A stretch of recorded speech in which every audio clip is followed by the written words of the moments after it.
All right, guys, so let's talk about the actual list criteria. So you have your actual market that you want to target. You have the zip code. You've chosen a zip code at this point, right? So now we have to talk about the list. We're going to start talking about the actual list criteria. And what even is a list? A list is simply a list of seller prospects. These are the people we're targeting, right? The people we're going to send the letter of intent to.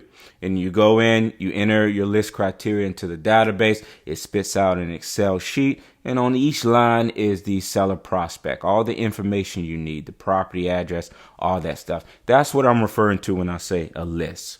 So we're going to go over my actual criteria that I've always used. And the first thing I want to note is you may have heard of these specialty lists or niche lists. That's like the pre-foreclosure or the tax lien or the divorce or probate. I don't target any of those, right? I personally believe in casting a wide net and filtering every lead that actually comes in, right? I don't believe that every lead has like a problem in the household, right? Not every lead is a probate or whatever it may be. Just a lot of my leads that I deal with is just a person who wants to move.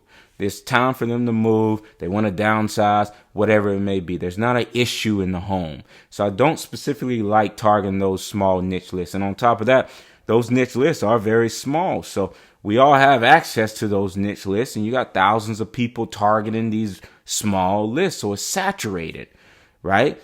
Again, another reason why I believe in casting a very wide net. So here's my net. Let's go over it.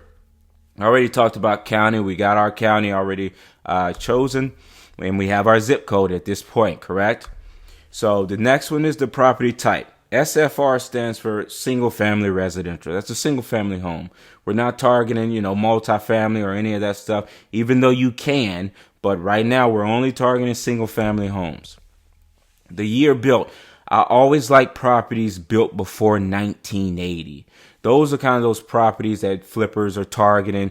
They need a lot of work, whatever it may be. When you enter that 1990s time frame, those properties are still in pretty good shape. They don't need a lot of work, right? So 1980 and before, those are the ones that we are targeting. Last market sale date, which all that means is the last time it sold of record. Right? This year right now is 2024. So I always like to do 10 years before. So 2014 is the last market sale date. That means that property owner has owned that property for 10 years, right? So they made enough payments on the actual mortgage. They have enough equity in the home where they can actually sell to us at a discount, right? If they bought it last year, they haven't made enough mortgage payments to sell to us. They don't have enough equity in the actual home to sell at a discount, right? And then they just bought it last year. They probably don't even want to sell anyway. So I love that 10 years prior to the current year. And then there's the total assessed value. And all that means is the tax value. What did the tax assessor put the value of that home? We want to stay under $250,000. Now, I know we've said a bunch in previous lessons, 350,000, 350,000. That's correct when we're talking overall market analysis and choosing where we want to be and choosing where we want to market.